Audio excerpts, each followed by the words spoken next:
Live stage पे ऐसा होता है कि मेल एंकर मौका ही नहीं देते। ऐसा नहीं कि जो ऑर्गेनाइजर्स होते हैं या ऑडियंस चाहती है मेल एंकर, नहीं, ऐसा नहीं होता है। दोनों को इक्वली मतलब लोग इम्पोर्टेंस, हाँ, लोग ऐसा नहीं करते हैं, लोग दोनों को इम्पोर्टेंस देते हैं। बट जो मेल होते हैं ना, वो ज़्यादा छीनने की कोशिश करते हैं। उनको लगता है कि वो स्पॉटलाइट ले सकते हैं, थोड़े डोमिनेटिंग होते हैं। तो ऐसा होता है। ओके।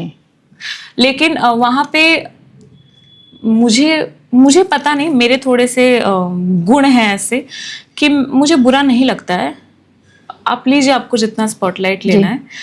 मुझे जहाँ पे मौका मिलेगा, अगर मुझे 10 सेकंड के लिए भी मौका मिल रहा है तो मैं अपना 10 सेकंड बेस्ट दूंगी।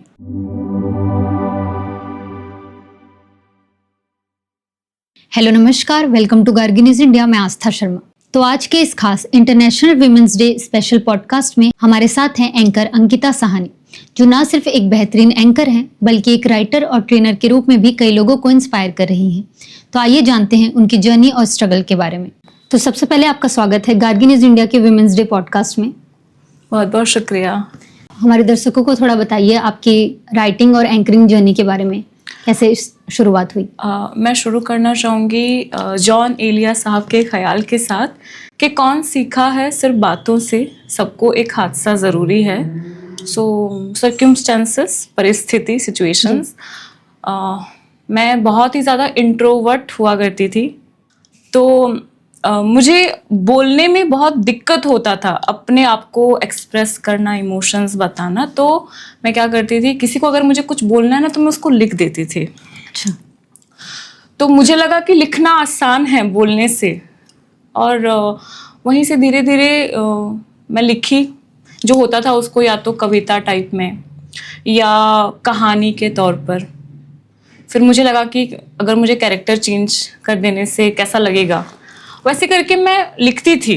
और वो मेरे रफ कॉपी या डायरी तक ही सीमित था।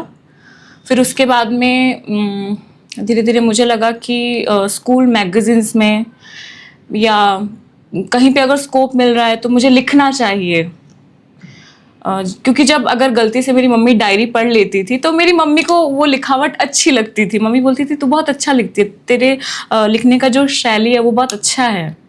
तो बच्चे क्या करते हैं स्कूल में कि अक्सर जब मैगजीन में अपनी कहानी देनी होती है तो वो लोग या तो किसी न्यूज़पेपर के आर्टिकल से या दूसरे कहीं पे सुनकर, दूसरा कहीं पे सुने होंगे या कहीं पे पढ़े होंगे, उसको लाकर स्कूल मैगजीन में सबमिट करते थे। बट मेरा ऐसा नहीं था, मैं खुद का लिखा हुआ देती थी और मुझे काफ़ी अप्रिसिएशन मिला। तो वहीं से मेरी राइटिंग जर्नी शुरू हुई। फिर स्कूल के एनुअल फंक्शंस में एंकरिंग करने का मौका मिला क्लास 6 से। और उस एंकरिंग के लिए भी मैं, क्योंकि शिशु मंदिर स्कूल में पढ़ी हूँ, तो हम वहाँ पे गुरुजी गुरमा बोलते हैं जी। तो गुरुजी गुरमा काफ़ी हेल्प करते थे, लिखने में मदद करते थे। और उसके अलावा भी मैं कुछ अपने से भी लिख लेती थी, तो उसके लिए भी मुझे काफ़ी अप्रिसिएशन मिलता था कि तूने किससे लिखवाया है, बहुत अच्छा ख्याल है। तो वो राइटिंग जर्नी की शुरुआत थी। और वहीं से एंकरिंग भी बचपन, मतलब स्कूल टाइम से ही मैं करती आ रही हूँ। यानी आप चाइल्डहुड से ही इसी के लिए बहुत पैशनेट हैं। हाँ जी, हाँ जी। तो अंकिता, लाइक यू मेंशन कि आप इंट्रोवर्ट हैं और इस आपका जो फील्ड है, इस फील्ड में लोगों से बहुत घुलना मिलना पड़ता है, तो आप इसे कैसे मैनेज करती हैं? ओके, मैं इंट्रोवर्ट हूँ नहीं, मैं इंट्रोवर्ट थी, अभी भी काइंड ऑफ हूँ। वो फेस की बात है, जैसे चांद का भी फेज होता है, कभी बहुत ज़्यादा ब्राइट तो कभी डल। तो मेरा भी वो इंट्रोवर्ट, एक्सट्रोवर्ट, एम्बीवर्ट वाला फेज होता है, सिचुएशन के ऊपर डिपेंड करता है। मैं बताना चाहूँगी कि मैं ना थिएटर भी करती हूँ। मेरा बहुत अच्छा एक्सपीरियंस है थिएटर में। तो उसमें ना हम कैरेक्टर, हमको एक किरदार दिए जाते हैं, कि कैरेक्टर दिया जाता है। तो मुझे लगता है कि मैं जब भी घर से बाहर निकलती हूँ तो मैं खुद को किसी किरदार में बदल देती हूँ कि अब मुझे ये वाला किरदार निभाना है, अब मुझे लोगों से मिलना है तो मुझे हंसना पड़ेगा और ये किरदार ऐसे हंसेगा। तो मुझे लगता है कि मैं वो कंटिन्यू करती हूँ, वो निभाती हूँ जी। और उस हिसाब से मैं फिर लोगों से मिलना जुलना या लोगों से घुलना, वो मेरा उस तरह से मैनेज हो जाता है।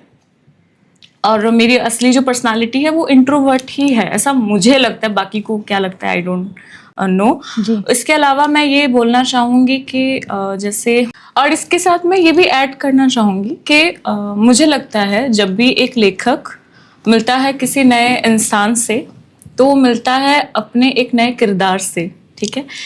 क्योंकि हम जो लिखते हैं, ज़्यादातर लेखक मेरे जैसे, मैं तो कोई फेमस राइटर हूँ नहीं, I am just a beginner, या आप मुझे स्ट्रगलिंग फेज में बोल सकते हैं। तो हमारे जैसे लोग ना लोगों से मिलते हैं, उनको लगता है, हमको लगता है कि जब हम लोगों से मिलते हैं, लोगों को देखते हैं, समझते हैं, तो हम किसी ना किसी जरिए से हम एक किरदार को अपने माइंड में प्रिपेयर कर रहे हैं। बिल्कुल। तो उसलिए भी ना मेरे लिए बहुत ज़रूरी है कि मैं लोगों से मिलूं, देखूं किसकी क्या कहानी है, कौन कैसे कर रहा है, कौन कैसे बात कर रहा है, क्योंकि सब अलग अलग होते हैं, राइट। कौन कैसे बात कर रहा है, कौन कैसे अपने आई मूव्स कर रहा है, किसके लिप्स कैसे मूव हो रहे हैं, कौन किस तरह से कौन अपने नाक को छू रहा है, वो सब ना हर इंसान का अलग अलग होता है। तो वो काइंड ऑफ मेरे लिए ज़रूरी भी है। तो इस वजह से मुझे थोड़ा साहस जुटाना पड़ता है जी। डिफरेंट लोगों से मिलने के लिए। बट जैसा कि आपने कहा आप एक आर्टिस्ट हैं, तो आर्टिस्ट की तो ये क्वालिटी है होनी चाहिए। तो अंकिता, आज के समय में भी कई लड़कियों को अपने सपने पूरे करने के लिए बहुत सी मुश्किलों का सामना करना पड़ता है। तो आपके हिसाब से उनके लिए सबसे बड़ा चैलेंज क्या है? इसमें मैं कुछ सुनाना चाहूँगी जरूर। कि समय ऐसा ही रहा है हमेशा से। समय का हिसाब लगाने वाले आते जाते रहेंगे। समंदर वही है, समंदर को पहचानने वाले आते जाते रहेंगे। पहाड़ वही होंगे, पहाड़ को समझने वाले आते जाते रहेंगे। सूरज, चंदा, तारों की बातें करने वाले आते जाते रहेंगे। मगर आसमान समेत सूरज, चंदा और तारों के किस्से नहीं बदलेंगे। सोच बदलेगी, सोच के साथ साथ लोग बदलेंगे, रवैये बदलेंगे और नज़रिए बदलेंगे। मगर ज्यों को त्यों दिखाने वाले शीशे और आईने नहीं बदलेंगे, आईने और शीशे नहीं बदलेंगे। इसका मतलब ये है कि आज से जब हम बात करते हैं फर्स्ट फीमेल, पहली नारी, तब भी तो ऐसा ही था दुनिया, तब तो और ज़्यादा था, बट तब भी वो लोग कर रहे थे अपने लाइफ में, किए हैं, क्योंकि वो लोग बहादुर थे अपनाने के लिए सच को, अपने डर का सामना करने के लिए और लोगों से भिड़ने के लिए कि कोई मना कर रहा है तो उसको उसके मुंह पे हम वो करके दिखाएंगे, ठीक है। तो कहीं ना कहीं आज के डेट में वो बहादुरी लगभग सभी में आ गई है, बट कुछ में बाकी है, ठीक है। मैं इंस्टाग्राम पे देख रही थी कि अगर आज़ादी से जीना है तो घर वालों को ट्रॉमा देना सीखो। तो वो वाला भी बहुत अच्छा चीज़ था, बहुत ही इंस्पायरिंग था वो वाला मेरे लिए भी, कि आपको स्ट्रगल करना है, आपके लिए कोई और स्ट्रगल करने नहीं आएगा। तो अगर कोई लाइफ में कुछ करना चाहते हैं ना, उनको खुद से करना पड़ेगा। उनको कोई आके नहीं बोलेगा कि नहीं तुमको ये करना चाहिए, तुम ये करो, तुम ऐसे करो, नहीं कर। हाँ, उनको गाइड करने के लिए लोग बहुत से मिलेंगे, बहुत से इंस्पायरिंग पर्सनालिटीज़ ऑलरेडी हैं, एग्जिस्ट करती हैं। चाहे आप आज से 50 साल पहले, 100 साल पहले भी लड़कियां थी, जब अंग्रेज के शासन में इंडिया था, भारत था, तब भी हमारी जो बहादुर लेडीज वुमेन थे, वो लोग लड़ रहे थे। तब भी जब लड़कियों को घर से नहीं निकलने दिया जाता था, तो आज तो उसके मुताबिक तो बहुत काफी चेंज हो गया है ना। तो या इट्स ऑल अबाउट माइंडसेट कि आपके लिए कोई नहीं करेगा, आपको खुद से करना है। मना करने वाले तो मना करेंगे ही, बहुतों को मना किया गया है, बहुत लोग अपने बाउंड्रीज से बाहर आए हैं, तो आपको खुद के लिए खुद लड़ना पड़ेगा। वही आप ये बोलना चाहती कि लोगों का तो काम है कहना, जिसके जो भी सपने हैं वो आगे बढ़ के उसको पूरा करें। बिल्कुल। बहुत, और आपकी लाइनें बहुत इंस्पायरिंग थी। Thank you. आई होप ये व्यूअर्स इंस्पायर करें। तो विमेन एम्पावरमेंट का आपके हिसाब से असली मतलब क्या है? ये मेरा फेवरेट क्वेश्चन है। जब मैं इसके बारे में सोच रही थी, तो ये कोई स्लोगन नहीं है कि एम्पावर वुमेन या बेटी बचाओ, बेटी पढ़ाओ, बेटी को आगे बढ़ाओ। ये कोई स्लोगन नहीं है, ये एक सोच है और ये एक रियलिटी होनी चाहिए आज के ज़माने में अगर वुमेन बहुत, आप भी एम्पावर्ड हैं, मैं भी एम्पावर्ड हूँ, इसलिए यहाँ बैठे हम जी। दोनों। सो ये कब सक्सेसफुल होगा मैं बताती हूँ। सपोज हम 10 दोस्त हैं, 10 में से हम 6 लोग अपने लाइफ में आगे आ गए, बट बाकी 4 के घर पे ऐसा है कि नहीं, हमारे यहाँ ऐसा नहीं चलता, ठीक है। तो जब तक लोगों का ख्याल ऐसा रहेगा कि लोगों की सोच ऐसी रहेगी कि हमारे यहाँ ऐसा नहीं होता, तब तक तो वुमेन एम्पावरमेंट मुश्किल है, ठीक है। क्योंकि जब तक 100% वुमेन एम्पावर्ड नहीं हो जाती, तब तक वो मिशन चलता ही रहेगा, लोगों को अवेयर कराना चलता रहेगा। तो इसीलिए वो ये एक सोच है, और मुझे लगता है कि हमको सोच बदलनी होगी। क्योंकि आज के डेट में भी हमारे संबलपुर में भी, जहाँ से मैं बिलोंग करती हूँ, हमारे हीराकुद में भी बहुत, तो मैं सुनती हूँ मेरे दोस्तों के घर में भी कि हमारे यहाँ तो ऐसा नहीं होता है। तो वो जब तक चेंज नहीं होगा तब तक थोड़ा सा मुश्किल है, और मुझे लगता है कि चेंज हो जाएगा, होना चाहिए। यानी लोगों को अपना माइंडसेट बदलने की ज़रूरत है। तो अंकिता, आपने बहुत से इवेंट्स होस्ट किए हैं, तो कोई ऐसा मोमेंट रहा है जो आपके करियर का टर्निंग पॉइंट रहा हो? वैसे तो हर इवेंट के साथ मेरा करियर थोड़ा टर्न हो जाता है। अच्छा। तो मैं ना बहुत छोटी मोटी एंकर थी।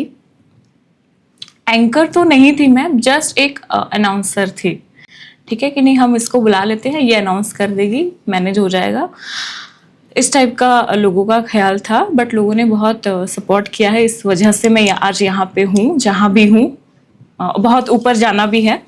तो मेरी लाइफ का टर्निंग पॉइंट ये था कि जब मुझे एक मौका मिला, और मुझे नहीं पता था कि वो मौका मुझे कहाँ लेके जा सकता है, या मैं उसके बाद मैं क्या करूँगी, मुझे नहीं मालूम था। उसको मैंने जाने नहीं दिया।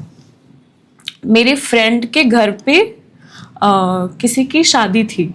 मुझे नहीं मालूम था कि वेडिंग एंकर क्या होता है, कॉर्पोरेट एंकर क्या करते हैं, मुझे नहीं मालूम था कल्चरल जो इवेंट्स होते हैं वहाँ पे एंकर का क्या रोल होता है, जो मॉडरेटर्स होते हैं उनका रोल क्या होता है, अनाउंसमेंट में क्या बोलना चाहिए, मुझे कुछ नहीं मालूम था। या जो स्क्रिप्ट्स लिखे जाते हैं वो कैसे लिखने चाहिए, उसके सोर्स क्या होने चाहिए, मुझे कोई आइडिया नहीं था। हम जो देखते थे वही सीखते थे। हम यूट्यूब से, टीवी से कुछ भी छाप कर हम वो बोलते थे, हमको लगता था हम ये एंकरिंग कर रहे हैं। बट मेरे दोस्त के घर पे शादी थी, उसके किसी रिलेटिव की, और उनको एक एंकर चाहिए थी। तब मुझे नहीं मालूम था वेडिंग एंकरिंग क्या होती है। वहाँ पे मैं जा रही हूँ, चिल्ला रही हूँ, सीख रही हूँ, वो लोग एंजॉय कर रहे हैं, उनको कोई मतलब नहीं, उनको एंजॉय करना था। वो मेरी लाइफ का सबसे बड़ा टर्निंग पॉइंट है। और वहाँ से मुझे कुछ रेफरेंसेस आए भी, मतलब ये मैं अपने आप को थोड़ा प्रिविलेज्ड समझती हूँ कि वहाँ से मुझे कुछ रेफरेंसेस आए भी कि हमारा ये काम है, वो काम है। तब मैंने प्रिपेयर किया कि नहीं, मुझे ऐसे प्रिपरेशन करनी चाहिए, और मुझे लगता है कि मैं इससे अपना बेस्ट दे सकती हूँ। अभी 2 आए हैं तो और 10 आएंगे, या 4 आएंगे, 6 आएंगे, एक और आएगा एक्स्ट्रा। तो मुझे थोड़ा सा वो मोटिवेटेड लगा, और वो मेरी लाइफ का टर्निंग पॉइंट था। वहाँ पे मुझे लगता था कि मैं कुछ और बनूंगी, बट उस इवेंट के बाद मुझे लगा कि नहीं, मुझे एंकरिंग ही करनी चाहिए, and this was my turning point at this field. Okay, so you started your career with anchoring. Career की शुरुआत, हाँ, एंकरिंग से ही आपने मेन स्टार्ट किया। हाँ, मैं तो बनना तो चाहती थी जर्नलिस्ट, मैं तो बहुत कुछ बनना चाहती थी। मैं रेडियो जॉकी बनना चाहती थी, मैं एक अच्छी राइटर बनना चाहती हूँ ऑफ कोर्स। मैं बहुत कुछ बनना चाहती थी, बट मैं एंकर बन गई, और अभी सब मुझे एंकर अंकिता के हिसाब से जानते हैं। अच्छा, तो अंकिता, आपने जैसा कहा आप स्किल ट्रेनिंग देती हैं, तो अभी सॉफ्ट की स्किल्स, यस, तो अभी की यंग जनरेशन में आपको सबसे ज्यादा पोटेंशियल किस चीज में दिखाई देता है? ओके, अगर मैं बात करूँ हम लोग के जनरेशन की जी। या हमसे बड़ों की, तो हम लोग ना कोई कुछ भी बोलता था हम मान लेते थे। हम बहुत जल्दी उसको एक्सेप्ट कर लेते थे कि नहीं, बड़ों ने बोला है तो सही ही होगा। हाँ। बड़े बोल रहे हैं तो ठीक ही होगा, हमारा ऐसा था। हाँ। बट मैं देखती हूँ जो मुझसे जो छोटे हैं, या जब मैं स्कूल्स भी जाती हूँ वहाँ पर भी बच्चों को देखती हूँ, या जो मुझसे जूनियर हैं, मेरा छोटा भाई भी, इन सब में ना एक है कि ऐसा क्यों, तो जैसे कि अब्दुल कलाम सर भी बोलते थे कि इंसान के अंदर क्यूरियोसिटी होनी चाहिए, और उसको हमेशा क्यों पूछते रहना चाहिए ज़िंदगी में, बिल्कुल। अगर सॉल्यूशंस चाहिए और बहुत तरक्की करनी है। तो मुझे लगता है कि हमसे जो जूनियर है ना, उनके अंदर वो पोटेंशियल है कि वो लोग ना बहुत कुछ डेवलप कर सकते हैं जी। और उनके अंदर में वो कैपेसिटी है कि वो लोगों से भिड़ सकते हैं, लड़ सकते हैं, सही को सही गलत को गलत बोल सकते हैं। तो मुझे लगता है कि जो यंग जनरेशन आने वाली है वो अच्छे लीडर्स बन सकते हैं। Like Gen Z. जेनजी तो हम ही हो गए। हाँ। मेरी जनरेशन तो जेनजी ही है, जेन अल्फा आप बोल सकते हाँ, हैं। जेन अल्फा बोल सकते हो हाँ। आप। जेनजी में भी ये जो हाँ, आप हाँ, बोल रहे हो हाँ। ना, ये कुछ हाँ, क्वालिटीज बिल्कुल देखने को बिल्कुल। मिलती हैं। वो लोग गुड लीडर्स बन सकते हैं, बिल्कुल। अच्छे मॉडरेटर्स बन सकते हैं, वो रिप्रेजेंट कर सकते हैं किसी भी फील्ड में, किसी भी, चाहे वो आर्ट फील्ड हो, चाहे पॉलिटिकल फील्ड हो, चाहे किसी भी फील्ड में वो लोग रिप्रेजेंट कर सकते हैं। अंकिता, कई लोगों को स्टेज फियर होता है, वो लोगों को पब्लिक स्पीकिंग करनी है या एंकरिंग करनी है, पर उनमें कॉन्फिडेंस नहीं है, तो वो लोग कैसे शुरुआत करें? ओके, तो ऐसा है कि प्रोफेशनली मुझे काम करते हुए 4 साल हो गए हैं जी। एंड आज भी जब मैं पहली बार किसी स्टेज पे जाती हूँ जहाँ पे नई ऑडियंस बैठी है, मेरे हाथ ना ऐसे ऐसे माइक को पकड़ के कांप रहे होते अच्छा। हैं, ठीक है। तो वो डर हमको मालूम है, ठीक है, कि हम डर रहे हैं, किसी और को नहीं मालूम कि हम डर रहे हैं। तो इट्स ऑल अबाउट प्रिटेंडिंग। हमको Yes. प्रिटेंड करना है कि हम जानते हैं। जी। वहाँ पे कोई फैक्ट चेक करने के लिए नहीं बैठा है, कोई नहीं बैठा है। मेरे ख्याल से life is all about explore and experience. तो जब भी कोई अपना कीमती टाइम निकाल कर आपको सुनने के लिए आया है ना, उसको ऐसा उम्मीद रहता है, आपको आपसे उम्मीद रहती है, उम्मीद होती है कि आप उसको कुछ जानकारी दोगे। तब उसका माइंड कैलकुलेशन नहीं कर रहा होता कि ये कितना ठीक है, कितना भूल है। तो आप जो भी बोलोगे ना, कॉन्फिडेंस की बात अगर है तो कॉन्फिडेंस से तो बोलना चाहिए, बट जो भी अपने आप को पहले यकीन दिलाओ कि जो मैं बोल रहा हूँ या जो मैं बोल रही हूँ वो ठीक है। जी। पहले तो मैं यही सजेस्ट करूँगी सभी से कि जब भी आप स्क्रिप्टिंग कर रहे हैं, जब आप स्क्रिप्ट लिख रहे हैं, पहले तो स्क्रिप्ट लिखें, जो भी आपको बोलना है, चाहे वो रेगुलर लाइफ में हो, चाहे स्कूल में हो, चाहे कॉलेज में हो, चाहे ऑफिस में हो, कहीं पर भी आपको जो भी बोलना है ना, एक रात पहले से वो प्रिपेयर कर लें कि मुझे क्या बोलना है, क्या क्या क्वेश्चंस मुझसे पूछे जा सकते हैं, किस किस चीज़ों को लेके मुझे बोलना पड़ेगा। उसका एक स्क्रिप्ट आप पहले से कैलकुलेट करके बना लीजिए, फिर उसको प्रैक्टिस कीजिए मिरर के सामने खड़े होके, पापा मम्मी के साथ में। और एक चीज़ है कि अगर हम घर पे नहीं कर सकते तो हम कहीं नहीं कर सकते। लोगों का ऐसा मानना है कि नहीं फैमिली के सामने नहीं करेंगे, लेकिन हम दूसरों के सामने करेंगे, क्योंकि दूसरों के सामने करना आसान है। नहीं, हम जो प्रैक्टिस करते हैं ना वही हम होते हैं, या जो हम यहाँ हैं वो वहाँ भी वही हैं। तो फैमिली के साथ प्रैक्टिस करो। पहली शुरुआत तो घर से ही करनी चाहिए। पहली शुरुआत घर से होनी चाहिए। फैमिली से बातें करो जी। जैसे आपको वॉइस चाहिए, जो आपको बोलना है, फैमिली के साथ प्रैक्टिस करो। मिरर पे प्रैक्टिस करो, कैमरा है कैमरा पे प्रैक्टिस करो, रूम पे प्रैक्टिस करो, दोस्तों के साथ प्रैक्टिस करो, स्क्रिप्टिंग करो, लिखो, हर चीज़ को लिखो। जो भी कुछ भी ख्याल आ रहा है लिखो, उसको पढ़ो, मन में पढ़ो, जोर से पढ़ो, चिल्ला चिल्ला के, धीरे धीरे पढ़ो, फास्ट फास्ट पढ़ो। और फिर जाके जब आप स्टेज पे बोलोगे, अगर गलती होती है इट्स ओके, एक्सेप्ट इट, स्वीकार करो कि गलती हुई है, और वहीं पे उसको तुरंत अगर आप चेक करोगे तो हो सकता है कि थोड़ा और ज़्यादा डर लगे। अपना टाइम लो, take your time and then rectify it, और फिर से स्टार्ट करो। तो अंकिता, क्या आपने करियर में कभी जेंडर बायस एक्सपीरियंस किया है? लाइक मेल एंकर को ज़्यादा इंपॉर्टेंस मिली हो as compare to women anchor? हम जिस फील्ड में हैं प्रेफरेंस तो यहाँ पे फीमेल को ही होता है, बट अगर हम बात करें एक ही स्टेज पे मेल और फीमेल दोनों हैं तो मैं वहाँ का बात बताती हूँ। मेल एंकर ना ज़्यादा बोलने की, बहुत दमदार आवाज़ में बोलने की कोशिश करते हैं, क्योंकि उनको बचपन से यकीन होता है हम छीन सकते हैं, हम बोल सकते हैं, हम जोर लगा सकते हैं। वो तो लड़की है, वो सहमी हुई रहेगी। ऐसा होता है लाइव स्टेज पे, ऐसा होता है कि मेल एंकर मौका ही नहीं देते। ऐसा नहीं कि जो ऑर्गेनाइजर्स होते हैं या ऑडियंस चाहती है मेल एंकर, नहीं, ऐसा नहीं होता है। दोनों को इक्वली मतलब लोग इम्पोर्टेंस, हाँ, लोग ऐसा नहीं करते हैं, लोग दोनों को इम्पोर्टेंस देते हैं। बट जो मेल होते हैं ना, वो ज्यादा छीनने की कोशिश करते हैं। उनको लगता है कि वो स्पॉटलाइट ले थोड़े सकते हैं, डोमिनेटिंग होते हैं। तो ऐसा होता है। ओके। लेकिन वहाँ पे मुझे पता नहीं, मेरे थोड़े से गुण हैं ऐसे कि मुझे बुरा नहीं लगता है। आप लीजिए, आपको जितना स्पॉटलाइट लेना है।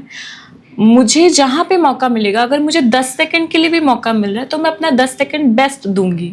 आप अपना 100% देंगे। हाँ, तो मुझे उससे कोई दिक्कत नहीं है, आप लीजिए, मुझे कोई दिक्कत नहीं है। लेकिन लोग नहीं करते फर्क। बहुत सारे फील्ड में होता है, बहुत सारे फील्ड में नहीं, मेरे प्रोफेशन में तो ऐसा नहीं होता है।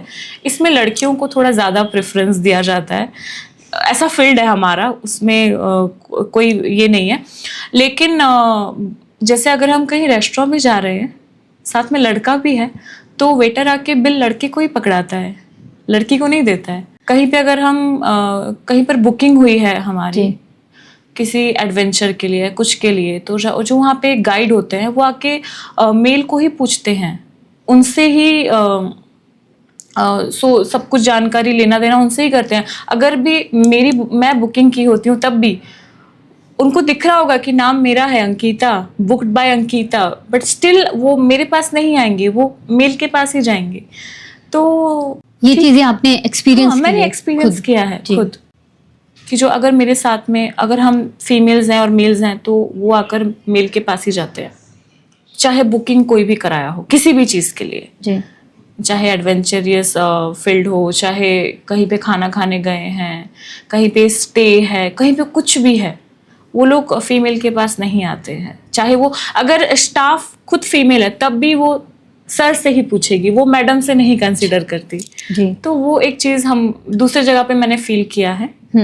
तो अगर सपोज मैं इवेंट के रिलेटेड कहीं बाहर जाती हूँ, मेरे साथ में मेरे को आर्टिस्ट हैं जो कि मेल हैं, और अगर हमको कहीं पे कुछ फेस करना है या कुछ भी, अगर वहाँ पे स्टाफ फीमेल या मेल, वो लोग जो भी हो, उससे फर्क नहीं पड़ता, XYZ, वो सर से ही बात करेंगे कि सर आपका क्या एजेंडा है, क्या प्लान है, इसके बाद आप क्या कर रहे हैं। वो मैडम के पास नहीं आते हैं।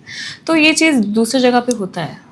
खैर, ये चीजें तो आई थिंक हर लड़कियां एक्सपीरियंस कर ही रही हैं। तो अंकिता, हम इस पॉडकास्ट के अंत पर आ गए हैं, तो ऐसी कौन सी बात है जो आपको मोटिवेट करती है या इंस्पायर करती है? ओके, आनंद बख्शी जी का लिखा हुआ, किशोर कुमार जी ने गाया था ये वाला बहुत ही प्यारा सा एक गाना है, बहुत ही पुराना गाना है कि कुछ रीत जगत की ऐसी है, हर एक सुबह की शाम हुई, तू कौन है तेरा नाम है क्या, सीता भी यहाँ बदनाम हुई, सीता यानी राम जी की अर्धांगिनी जी। तू कौन है तेरा नाम है क्या, सीता भी यहाँ बदनाम हुई, तो फिर क्यों लोगों की बातों से भीग गए तेरे नैना, कुछ तो लोग कहेंगे, लोगों का काम है कहना। बहुत ही अच्छा गाया आपने, और ये गाना मेरा भी फेवरेट है। और मेरा मानना है कि इस गाने की जो लिरिक्स हैं, लोगों को अपनी लाइफ में भी अप्लाई करनी चाहिए। जैसा कि आपने कहा आपको एक्टिंग का शौक है, तो क्या आप कुछ एक्ट करके अभी दिखा सकते हो? ओके, तो मुझे मौका मिला था एक थिएटर एक्ट में भूत बनने का जी। जिसमें वो भूत एक रेप विक्टिम है, और वो ऐसे भूत बनकर आती है, एक राइटर लिख रहा है, वो राइटर के पास जाती है और उससे रिक्वेस्ट करती है कि तुम मेरी कहानी लिखो, और वो चाहती है कि लोगों को उसके बारे में पता चले, उसके साथ क्या हुआ उसके बारे में पता चले, और उस कहानी के माध्यम से उसको न्याय मिले, क्योंकि अब तक उसको न्याय नहीं मिला है और वो न्याय चाहती है। तो मैं वो थोड़ा सा कोशिश करती हूँ कि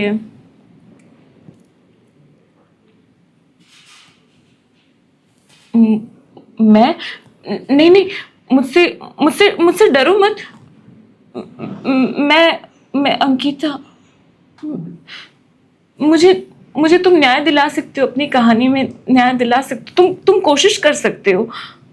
मैं यहाँ सभी से पूछना चाहती हूँ कि भगवान न करे आपके सामने अचानक से कोई आता है और मेरे साथ गलत करता है, तो आप लोग क्या करेंगे? क्या करेंगे आप लोग? आप लोग मुझे बचाएंगे ना? मुझे बचाने आएंगे कि आप छुरी लेकर आएंगे और जो मेरे साथ गलत कर रहा है उसको मारेंगे, उसको डराएंगे, उसको मना करेंगे? या आप दूर से खड़े होकर बस देखेंगे और ये अंदाजा लगाने की कोशिश करेंगे कि मैंने क्या पहना है, क्यों पहना है, मेरे कपड़े कितने हैं, कहाँ तक हैं? और अगर आप उतना करते करते मेरे साथ कुछ हो गया तो फिर आप लोग क्या करेंगे? कुछ नहीं कर पाएंगे आप लोग, कुछ नहीं कर पाएंगे। कुछ नहीं कर पाएंगे और उस बीच तो मैं तो मर जाऊंगी ना, फिर मैं मर जाऊंगी। Thank you, that's it. काफ़ी हार्ट टचिंग और नेचुरल एक्ट था ये, और अंकिता आप काफ़ी इमोशनल भी हो गई, और आप सच में एक बेहतरीन कलाकार हैं और आपसे मिलकर बहुत अच्छा लगा। तो अंकिता, बहुत बहुत शुक्रिया आपका कीमती वक्त हमें देने के लिए, और आप ऐसे ही इंस्पायर होती रहें और लोगों को भी ऐसे ही इंस्पायर करते रहें। आपका भी बहुत बहुत धन्यवाद कि आपने मुझे इस काबिल समझा। इस स्टूडियो पे मैं बैठी हूँ आज, बहुत बहुत शुक्रिया। तो हम उम्मीद करते हैं आपको यह बातचीत जरूर इंस्पायर करेगी। अगर आपको हमारा ये पॉडकास्ट पसंद आया तो लाइक, शेयर एंड कमेंट जरूर करें, और ऐसे ही इंस्पायरिंग कॉन्वर्सेशंस के लिए जुड़े रहिए गार्गी न्यूज़ इंडिया के साथ। Till then, stay tuned.